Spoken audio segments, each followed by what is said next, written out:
Hey everybody, this is Rydo and we are back with another recording of Hearthstone. Today is Friday, July 20th. Lara Croft Go episode 1 aired on my channel today. That is a pretty early release of footage I've recorded, considering because of the way I kind of screwed up the order in which I should have recorded things. So that's a game that I only played maybe 3 or 4 weeks ago, which is not good. Certainly for pre-recorded footage, my goal is to always have the footage recorded ideally 6 months to even a year ahead of time,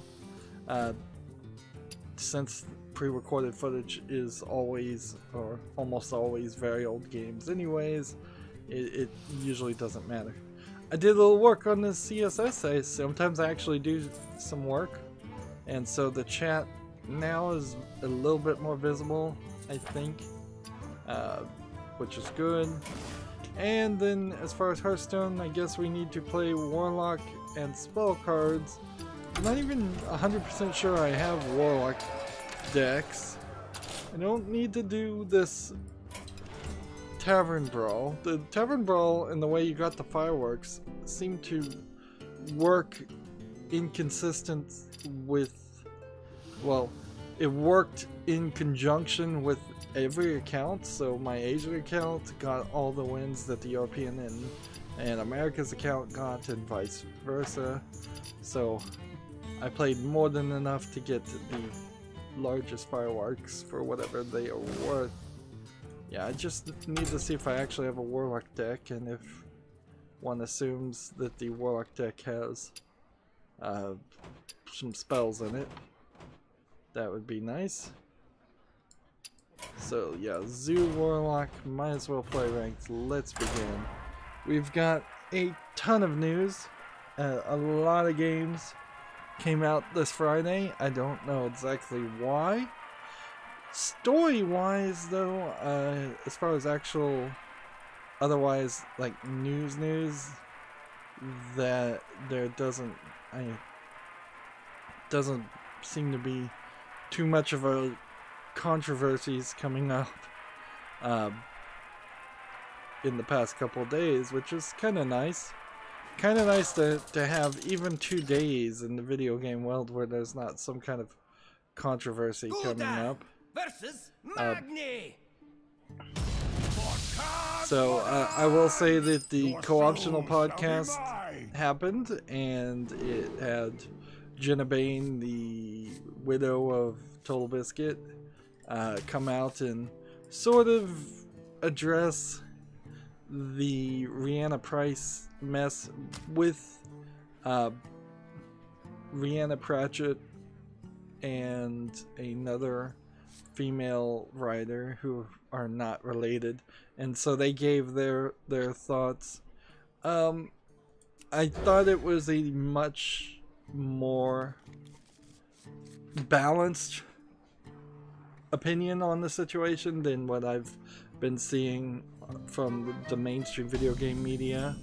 I think in particular people that actually work in the industry versus people that write about the industry have a slightly more realistic opinion and understanding of how jobs work, and no, you can't just say whatever you want without any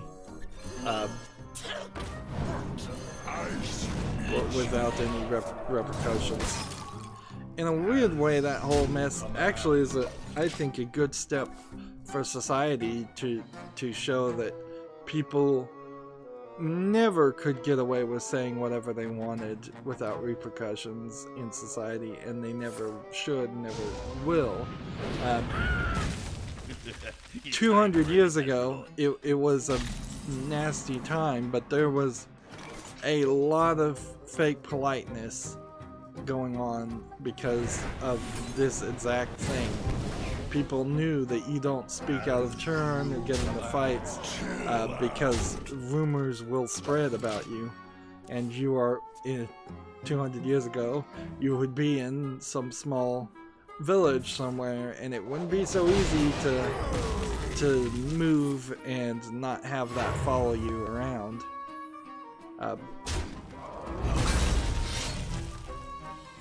I think the internet in particular has given people the false impression of what the world has been and probably always will be. Some people thought that the internet was this kind of anonymizing force that made you anonymous, and then doxing started happening and people realized no, that's not really the truth. And then I think some people thought it was some kind of free speech with no consequences force, and certainly for many people in many countries that is absolutely not true. But even in the United States, where you may have free speech, there's nothing that's going to stop you from having social consequences. Like, the Constitution of the United States protects you from governmental consequences, but you really can't stop society from hating you, and no amount of rules or regulations is going to happen that way. Hey, and that's a weird way to phrase that too, because honestly, I guess it's just the truth. Like, the government can't regulate what's in people's hearts and minds.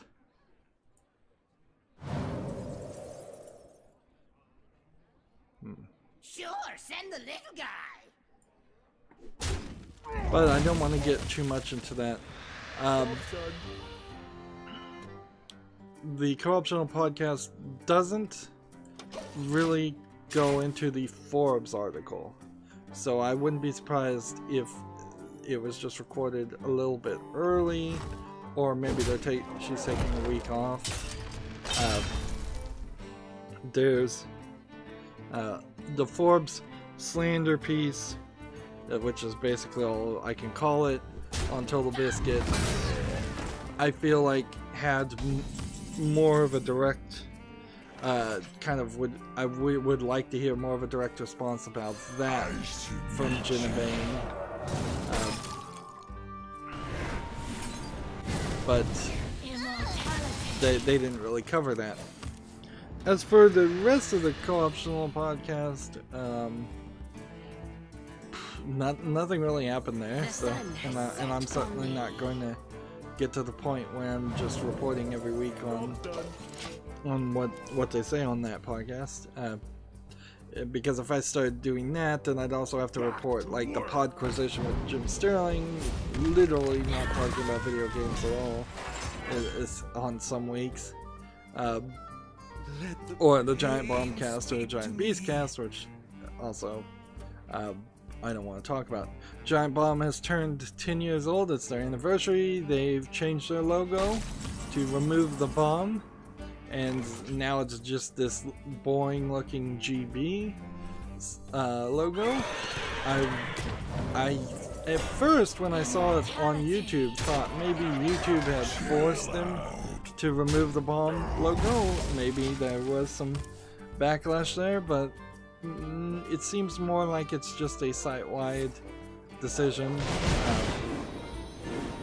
which is whatever. I mean, in its 10 years, Giant Bomb has changed so much that I've lost interest in them. And even going back now that I'm actually playing some games, like yesterday, I think I got a good 3 to 5 hour, 5 recordings. Not actually 5 hours, because they were 45-minute episodes. But I got like 5 recordings of Remember Me. Remember Me is going pretty well. It's not the best game ever.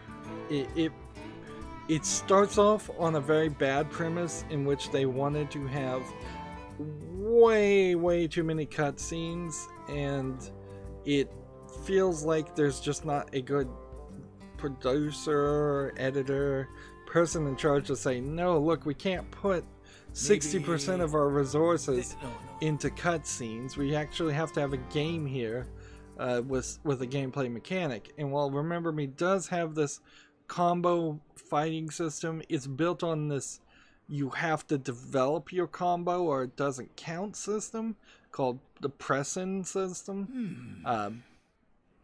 And because of the press-in system, you can't just go and button mash, or you kind of can button mash if you do one very simplistic combo, which is what I'm doing, where you hit XXX, and every time you successfully time those XXX, kind of like a Street Fighter Pro game where you have to actually time it to press the next button when you land the hit of the previous hit. If you do the XXX combo enough, it removes the cooldown on a Fury mode, and when you get into Fury mode and activate that, then you can just button mash, which is kind of what I think I would have preferred the game to be in the first place. Your magic shall not save you. So yeah, there's definitely weirdness in the fighting system. The thing that Remember Me was sold on, and the thing that that I think really hyped the video game media when it came out, and when it was first announced, was the memory remixing sequences. I'm in chapter 3. I've done one memory remixing sequence. I suspect there's only 4 or 5 in the entire game. I just don't think there's more there.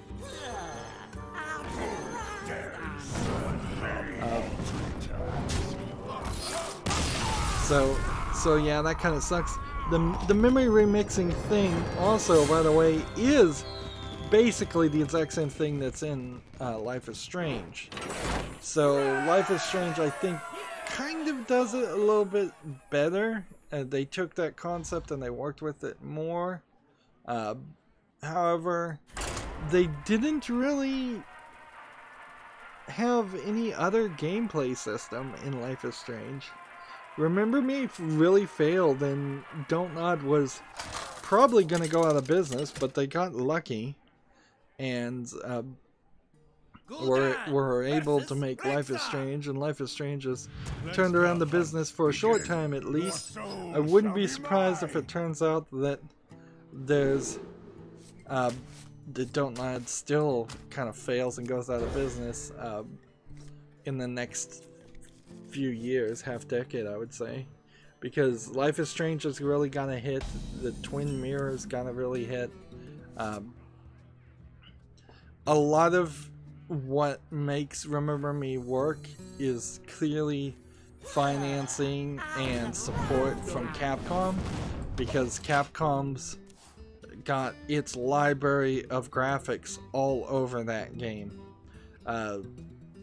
Very specific food stalls that I have seen in Resident Evil 6 in the China section are just copy and pasted into Remember Me.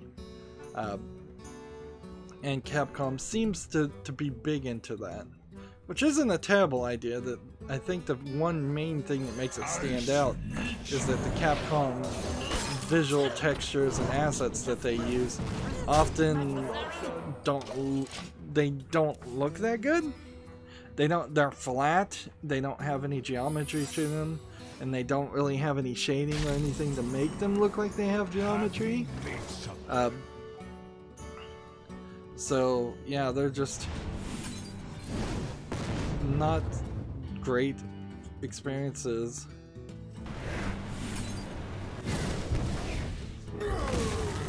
Oops. Job's done.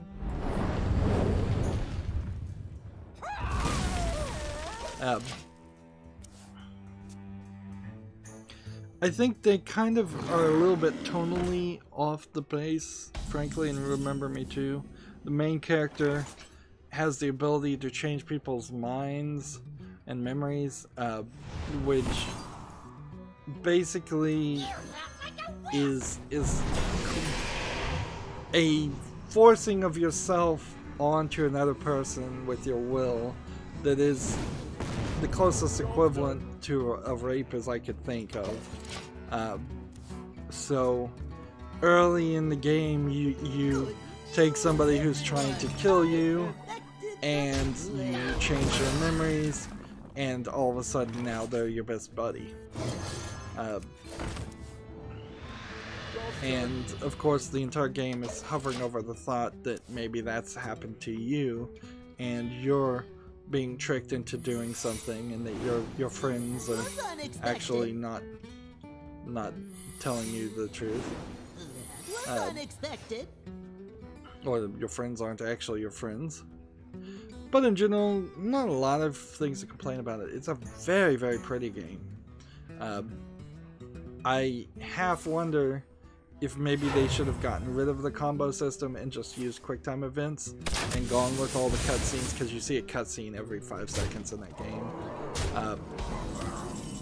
I kind of wonder, knowing that Fury mode is there, they could have at any point decided against continuing down the road of the press and fighting system and simply implemented the Fury mode always and simplified it, but they were clearly far too in love with the pressing system.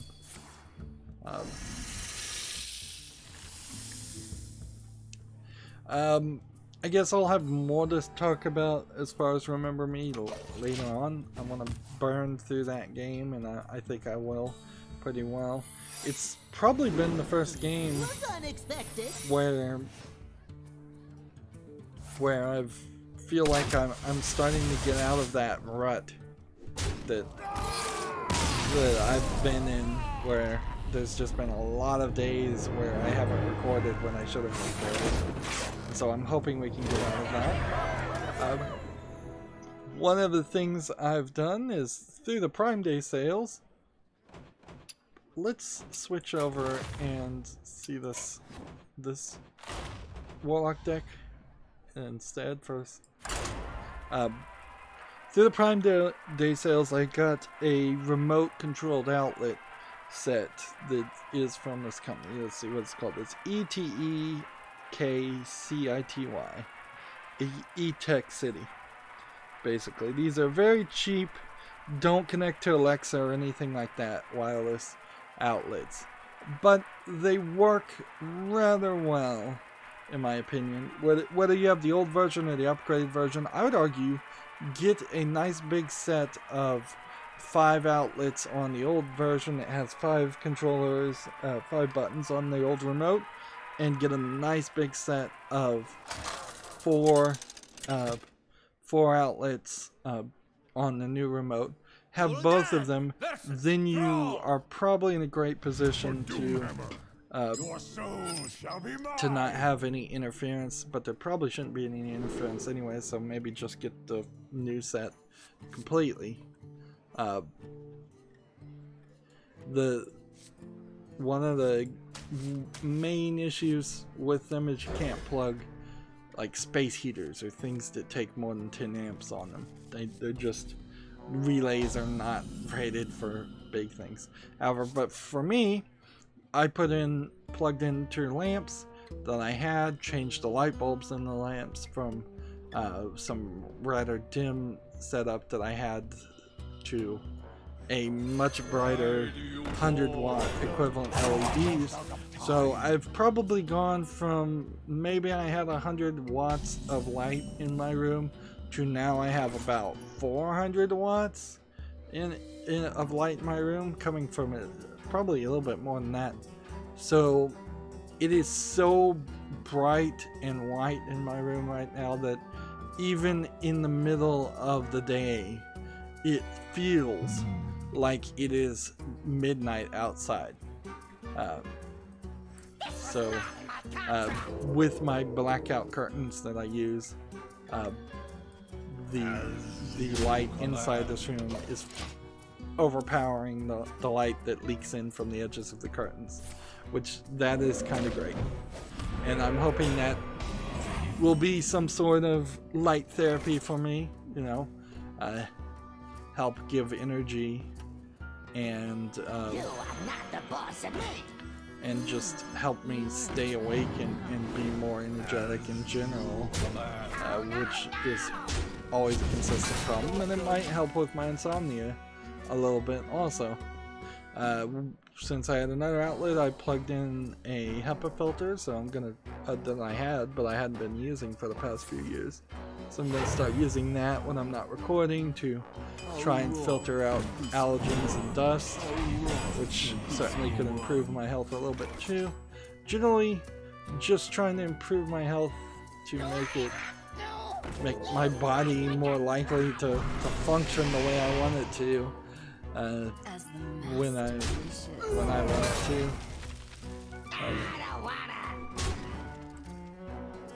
Let's see.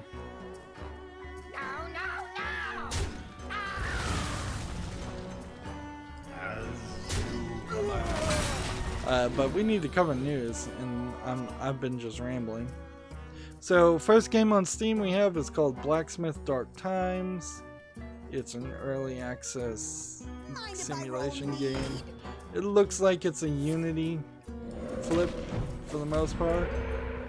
I don't know if I call this an asset flip as much as maybe it's just a very simplistic Unity game with some rather blocky, low polygon items. It looks like it is a game where you play the role of a blacksmith. Yeah, that's what it says. And the level of graphics are just not there to draw my interest into wanting to play. So yes, Blacksmith Dark Times is 20% off for $4.79. I don't think so. PC Gamer has an article. Hearthstone's craziest new legendary is 18 decks in one.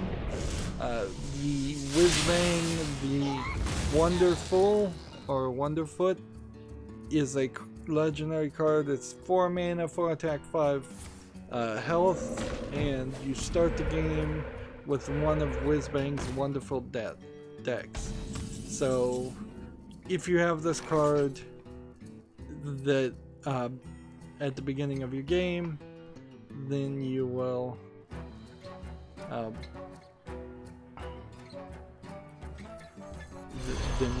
course have well, that didn't work at all.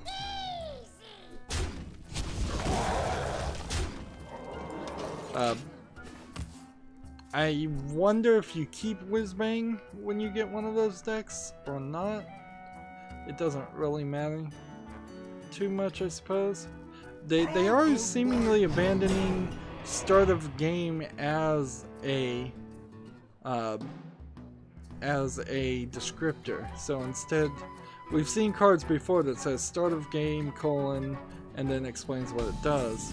This just eliminates that and says you start the game with one of Whizbang's decks.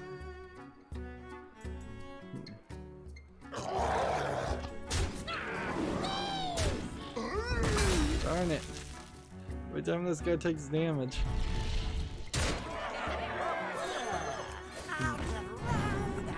So yes, more Boomsday cards are getting shown and hyped about. I guess they're doing as much as they can to hype the new expansion, which I think is a good idea. That there is still some small hope to bring back a lot of the people who have gotten bored with Hearthstone and have decided that they want to not play the game anymore. Maybe now going in a different direction, bringing back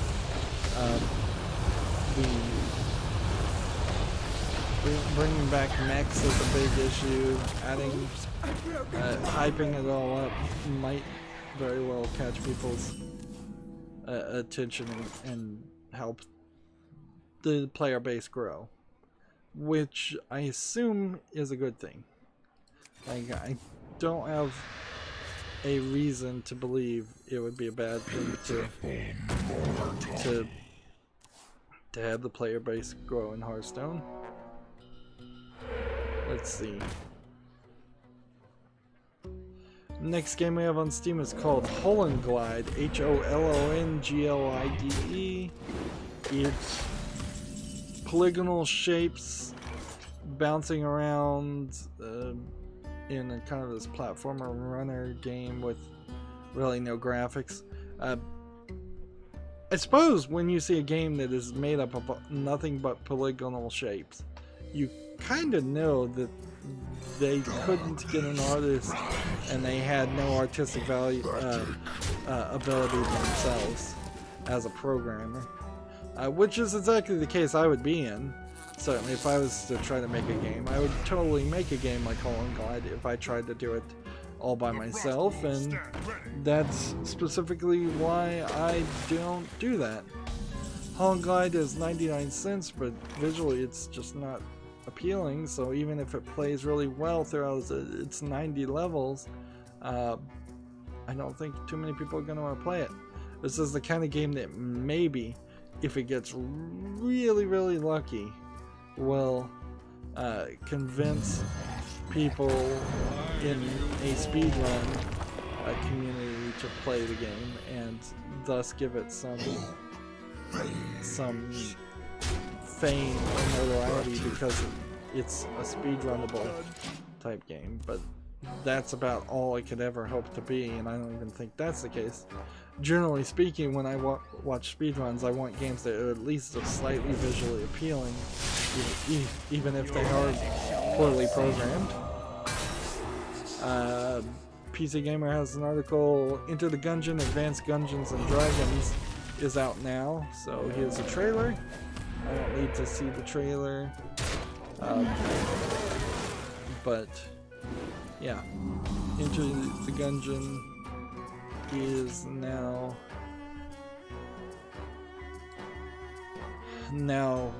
with its new expansion. Go ahead.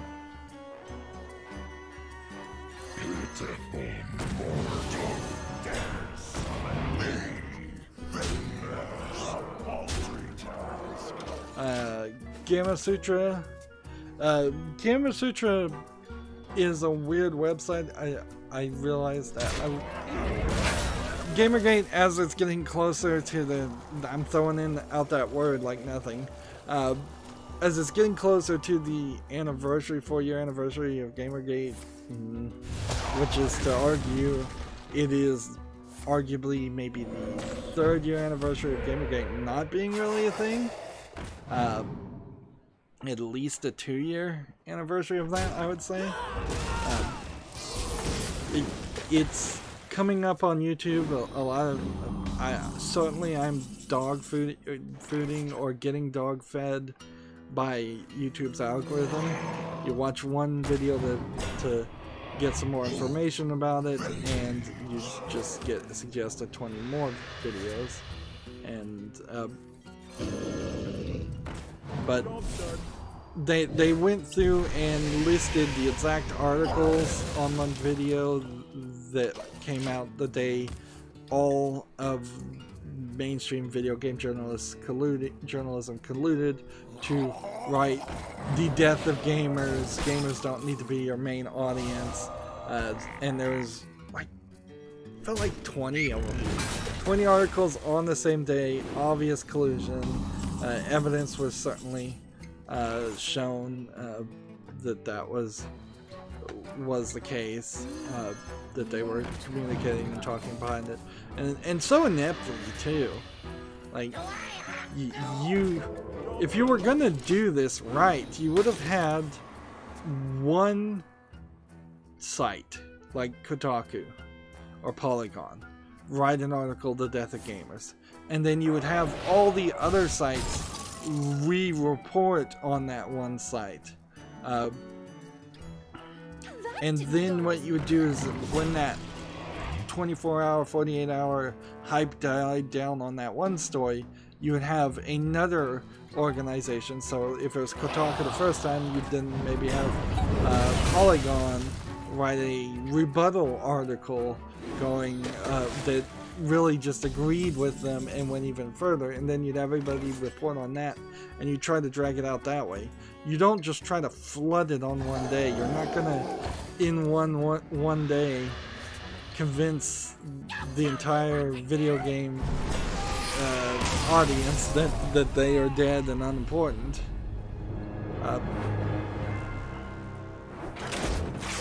But in listing all the articles, Gamasutra was one of the sites that did that. And I can't really deny that Gamasutra, in its weird blog system in which it lets anybody talk, sometimes is anti-Gamergate and sometimes just weird things in general. There is also some weirdness in Gamasutra's understanding what is an article by the actual Gamasutra staff versus articles that are just blog articles and editorials. Their website sucks, quite frankly, because of that.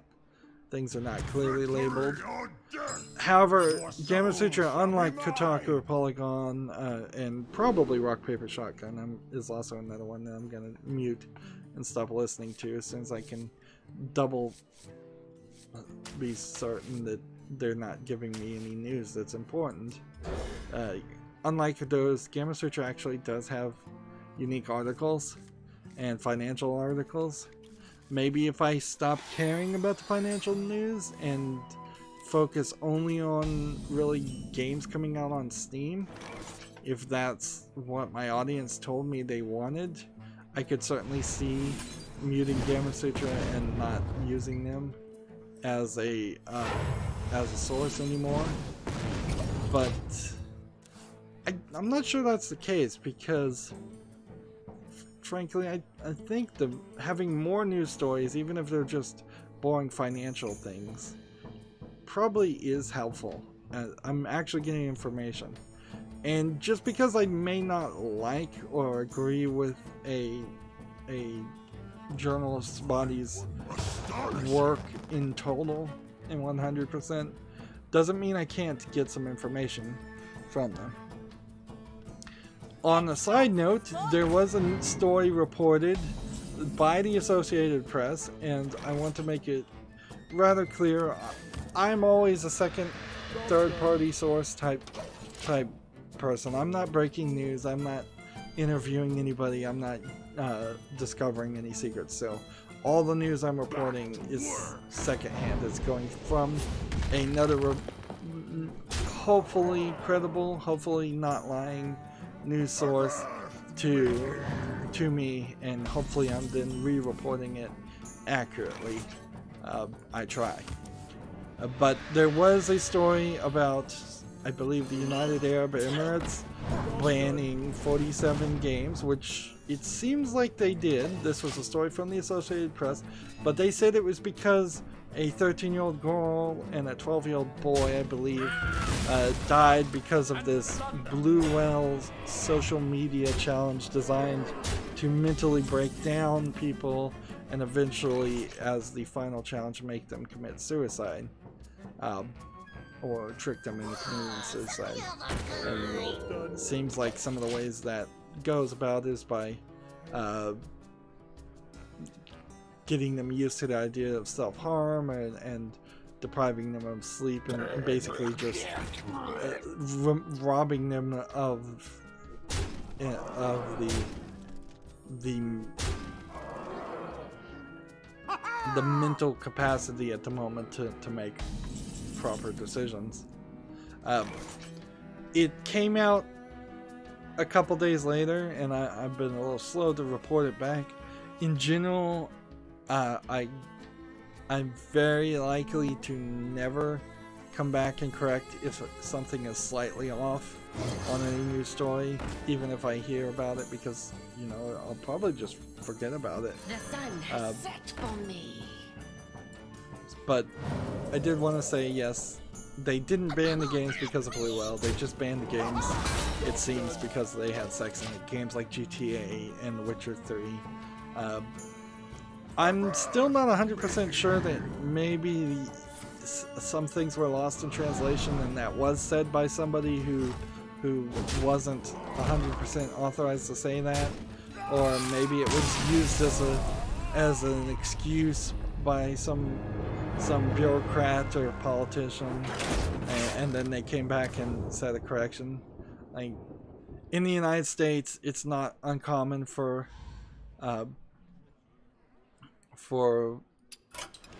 government agencies to say one thing and then change their mind and say something different. I guess I've already played all the Warlock cards, so I should just switch over to a Mage deck and play Tempo Mage.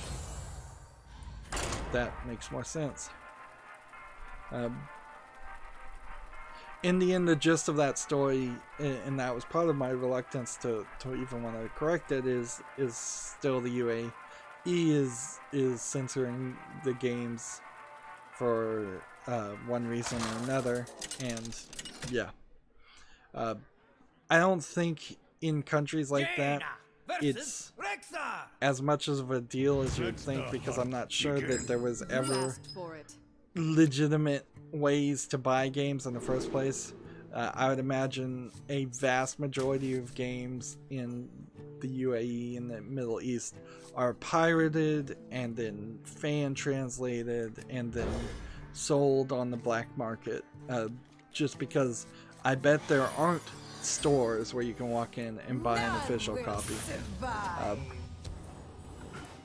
And that's really up to the citizens of the UAE to decide whether or not they are pro or against the censorship. I think they probably, like most people, would be against the censorship if they really thought and knew about the situation. But I don't want to get into a rant there. So yeah, I got into 2 rants just to report on this Game of Sutra article, one of which was sort of related. Game of Sutra has an article: Microsoft ends its fiscal year with $10 billion in games revenue, more Xbox Live users. So $10 billion, that's quite a lot. I assume, I closed the page, I probably shouldn't have done that quickly. I assume that's $10 billion also in just revenue of Microsoft owned properties, not games revenue where they're getting a 30% cut or something from selling a third party's games. But it might include both. Either way, 10 billion is a certainly big number and that is definitely I guess a good thing for the industry to see that the video game world is doing well, at least a little bit. Digital Foundry had an interesting video about a couple of the games that they've made backwards compatible have, for one reason or another, to run at higher frame rates than they're supposed to. But usually if that would happen, I would assume the game would break and run into all kinds of issues, particularly older games where the rendering engine is tied to the physics engine, which is tied to the game, all the other game engines. Let's see, still I guess trying to wait for this. Let's do this and then hope we can hit this one and that one. Nope. Gamatsu has an article: Spyro Reignited Trilogy adds series composer Stuart Copeland, new gameplay and screenshots. So this Spyro Reignited Trilogy, which I think is a remake of the 3 games and not just a remaster of the games. It might just be a remastered of the games. Yeah, probably is just a remaster, but that's better than nothing, certainly, for the Spyro fans out there, which there's enough of them out there for that to be a consideration.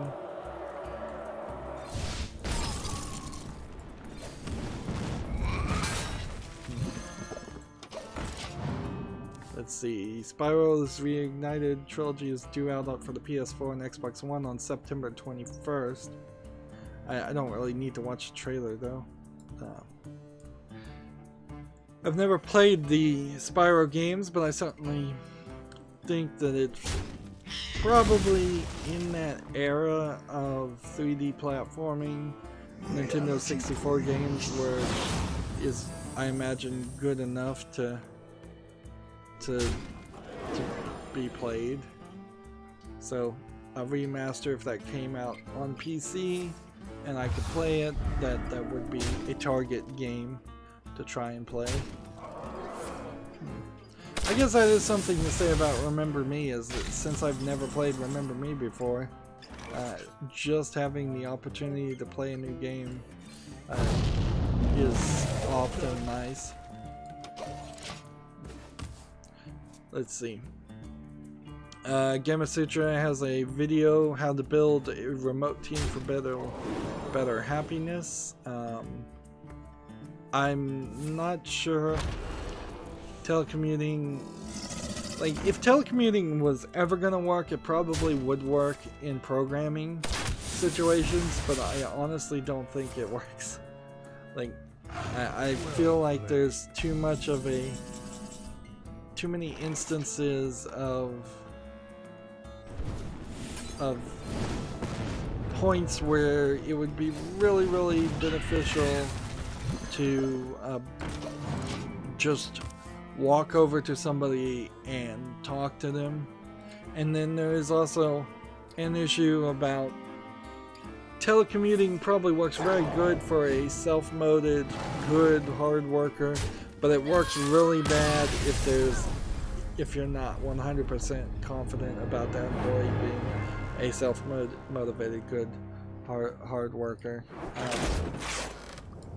Like, it opens the doors to a lot of meetings and a lot of conference calls, and having all of that in your life in an office environment, it is just opening the door for a lot of wasted time. Like personally, in how I see myself when I program something just for myself, I would be, I imagine, a very bad telecommuter, and I would have to constantly fight against that, because there clearly would be days. There is also a flip on telecommuting, that if you are telecommuting, you're probably also in one of those self-reporting management systems where it's asking you to document what you did for the past hour, what you did for the past 5 minutes, and frankly, if you're doing that more than maybe on a daily, you're wasting too much time, and you're being micromanaged to death.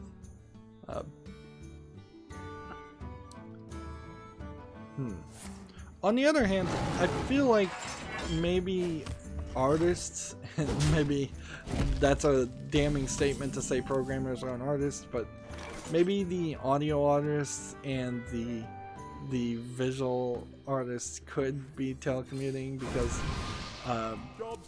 all you really need to do with them is give them a deadline and tell them what you want. You don't need to micromanage that so much, and you don't need to really keep it on the same page of a bigger team unless you're making a game with multiple artists, and even at that point, a team of 2 or 3 artists probably could just conference call each other instead of telecommuting into an office and talking to a manager and doing all of that. Art in general takes an incredibly large amount of downtime anyways, and so if you're willing to accept that and thus hopefully get better art out of artists, you've got to certainly be willing to let them basically do nothing on on company time.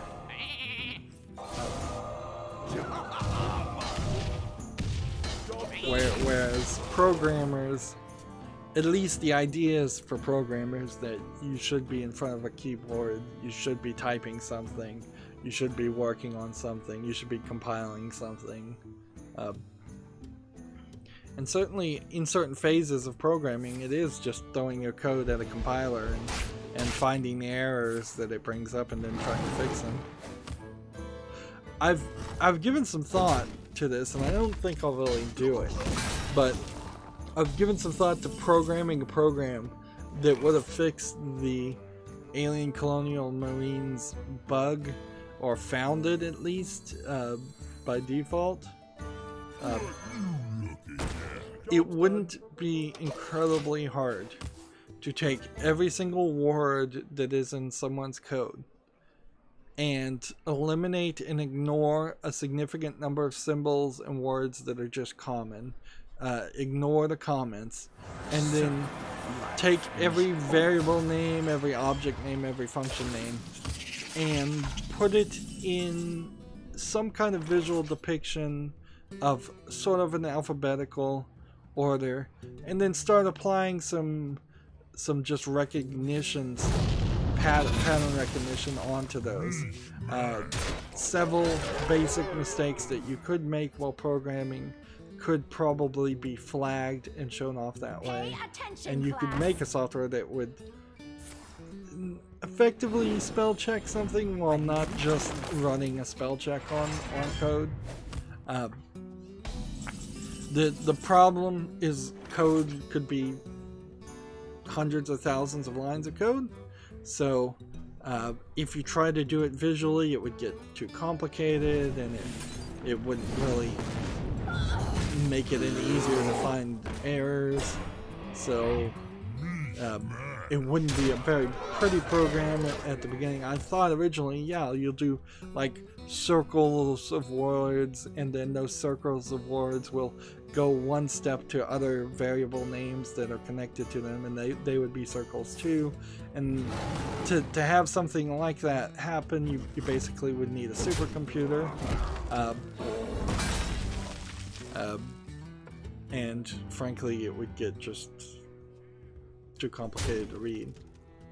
But yeah, I do think I could make at least the beginnings of a program like that. What would probably kill me is thinking up the wide variety of basic errors that could be made while programming, and programming ways to detect those. But yeah, that's an interesting thought. And the other problem there is too, if I made that program, I really don't have any way to give it away. I can put it on a GitHub page, and that's kind of it. I'm getting really distracted today, certainly. I have a ton of news, and I'm talking more about my life. Maybe that's the right thing, though. It's like, I've been so beating up on myself for not getting any footage done, and maybe I just needed to take a little bit of a break and live some life that is outside of YouTube.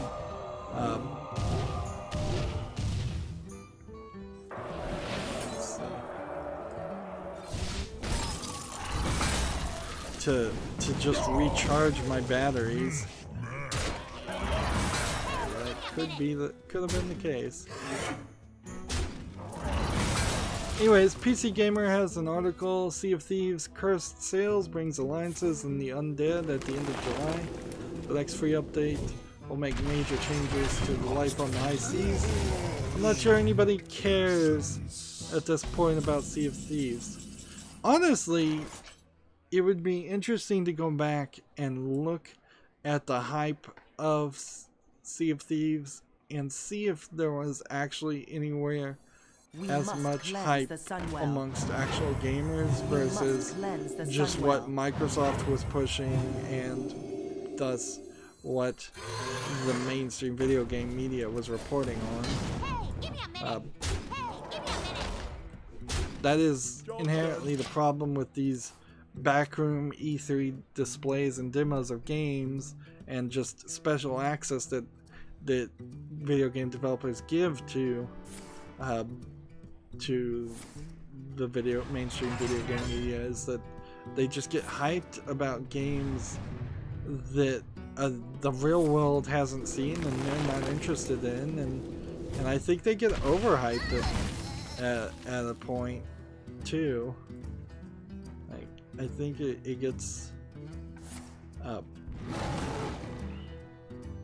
think it's probably too much. We've been going over in the past couple of months several games from Japan that were coming over to the West. One of which is Mary Skelter, which is just anime characters, anime girls, and a dungeon crawler game. RPG elements and such. Nothing actually impressive when you look at it, but that name has certainly been mentioned quite a lot, and I kind of want to apologize for just how much I've talked about Mary Skelter, and same is true for Saga Scarlet Grace. There's a couple others certainly that got announced really early by Gamatsu, and just now, like a month or two later,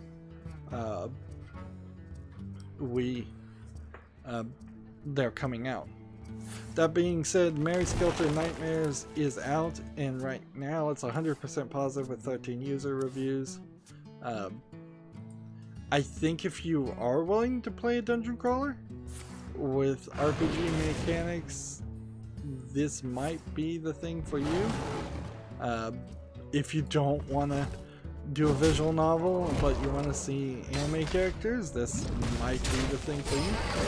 It's colorful and pretty in that anime style.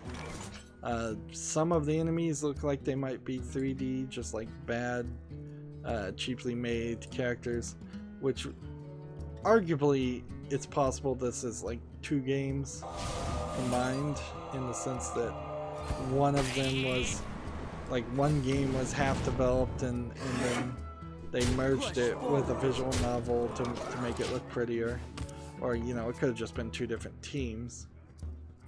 I guess I really don't have anything I can say about it yet, so I'll just have to wishlist it and see if the reviews stay at 100%. Mary Skelter Nightmares is 40% off for $14.99. I think with the screenshots and the trailers, you kind of know what you're getting into. It doesn't have any nudity tag or anything like that. I would say it's probably been about a week since we heard the story that some games are being held back for having nudity or sexual content from being released on Steam. So now I am looking with a watchful eye to see if any games with those tags come out at all, because this certainly could just be a backdoor way of them censoring Steam. Them being who? I don't know. Is that faction that is in Valve that wants to, that is sex negative and wants to censor sex games. That's kind of all I can say. I think that's all we're ever going to really know until somebody who works at Valve leaks out some information there, which someone has, and we'll get to that story later. At least they leaked out their experience where it was definitely not a well-run, well-formed structurally company, which I totally believe. Yeah, like if you're going to have a flat structure system in a company, you're going to just encourage the development of cliques and subgroups and just friendships and nepotism happening, where at least if you have a standard business structure where there's a boss and he has a boss and he has a boss, and he has a boss, and then there's the person at the bottom rung of the ladder. At least in a straight ladder structure, you know where the rules are. You know who's in charge. You know who's going to help you or kill your ambitions or fire you. You don't have to go and form a people's revolt inside a company just to get something done. And we'll talk about that later. PC Gamer has an article. A $30 clicker game is one of the most popular games on Steam right now. Clicker Heroes 2 is $30. Is a $30 sequel to a free-to-play game, and it's a hit. So people really like Clicker Heroes 1, and I guess this is kind of a groundbreaking thing. Let's see, do I want to play more spells, or do I want to rotate this? I'm going to rotate this just so we don't get stuck doing the trying for a victory. Seems like I could probably just play Murloc decks now. Yeah, Murloc Paladin, here we go. Yeah, it seems like you can convince a lot of people to like your new IP by making it a free-to-play game, even if it is one that eventually added a lot of microtransactions, but it wasn't super obnoxious about it, and then shift genres and make a full-on sequel. And arguably, maybe this is the way to make a sequel to a free-to-play game, is to not just have, well, our old free-to-play game is going to stop working, or we're going to stop selling it, and instead we're going to now make you pay for our new free-to-play game. We really haven't seen an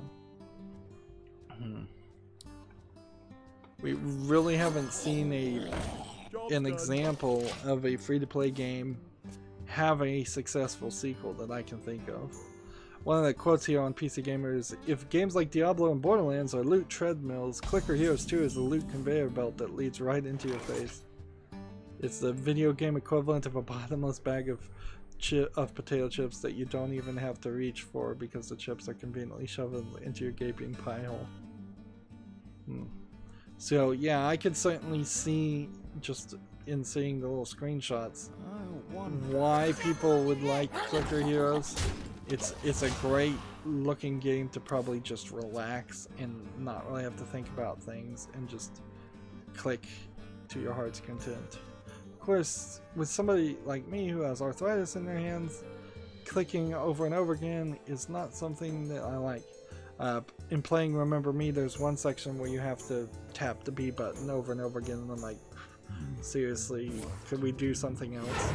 Could you make me press the B button at a specific time so it's more of an actual gameplay mechanic, or anything at all, please? Just making me mash the buttons is not great gameplay mechanics. We've got a game on Steam called Dead Mayhem. It's a top-down twin-stick shooter game where you're shooting zombies that seem to be sometimes wearing Santa Claus hats. For a game that's probably just an asset flip, I will say that this one at least looks a little bit better on the user interface. But what can you really say? It's about the most boring concept ever. I've seen it dozens and dozens of times. It's using the same Unity Roblox looking characters.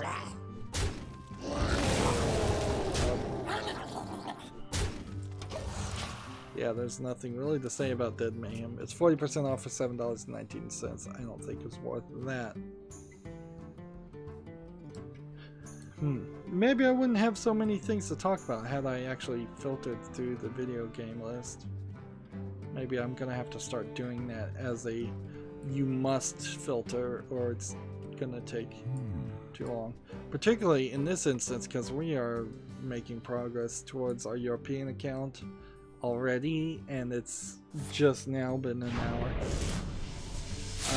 Rock Paper Shotgun has an article. Space engineer overhauls multiplayers, improves performance, and adds women. Space engineer is, I believe this is the game I've seen. It was popular for a brief second where you were floating around in the outside and the outside spaceships and like chopping them up. But I guess maybe that's not this game, because that's not what I'm seeing now.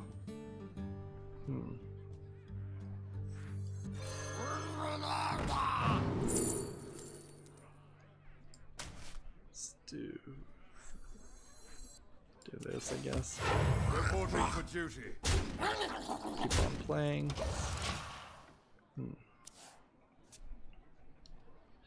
Yep. I am actively looking for some replacement to Rock Paper Shotgun. I'm actively looking for a replacement, I suppose, to every and any news source. That's why I introduced TechRaptor. TechRaptor, being a smaller website, hasn't blown me out of the water at this level as far as adding news stories. The main thing that TechRaptor reports on that kind of nobody else reports on is Lukaku things, because it seems like they have a partnership with Lukaku, which is fine, because it seems pretty obvious and disclosed. But there still are definitely some stories that I'd hate to have to say I need some right-leaning video game journalist site to take all the left-leaning video game journalist posts from all the left-leaning video game journalist sites and bring it closer to the center. I would ideally want all my news sources to be extremely religiously central and centrist, and not even centrist. That's the wrong description. I want them just to do their job and be objective and just report on the facts and do nothing else. That's kind of all I'm asking for, is just, you know, just report the facts. Don't editorialize it. Don't put in yellow journalism. Don't leave out significant facts. Let's see. Next game we have on Steam is called Macro Boy Y. This is, according to the trailer, like a 6-player split-screen game with tiny, awful-looking pixel graphics.